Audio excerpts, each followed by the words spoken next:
The breaking developments out of Syria now. Russia giving U.S. authorities just a 1-hour warning before launching airstrikes. They say targeting ISIS in Syria. It comes after that meeting between President Obama and Russian President Vladimir Putin, and yet the strikes still came suddenly with little warning. ABC's chief global affairs correspondent Martha Raddatz tonight. Today, the deadly roar of Russian air power. Images posted by Syrian activists showing the sudden dramatic escalation in Russia's involvement. Fear in the streets, chaos in the hospitals. The Russians say the targets were ISIS fighters and command posts.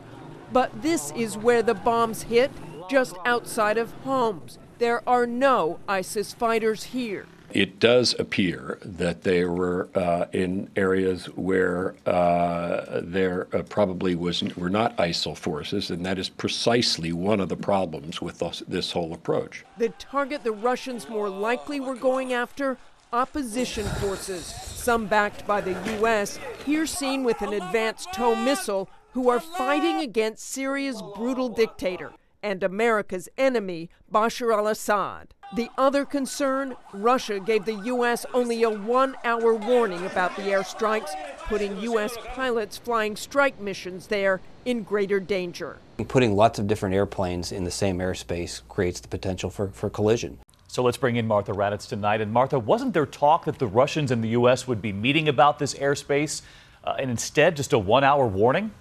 Exactly, David. Once the Russians started moving warplanes into Syria, the U.S. and Russia were set to have talks about keeping the airplanes separated, but the Russians didn't wait. Although the defense secretary said today those talks are now on track to happen within the next few days, David. All right. Martha Raddatz with us tonight. Martha, thank you.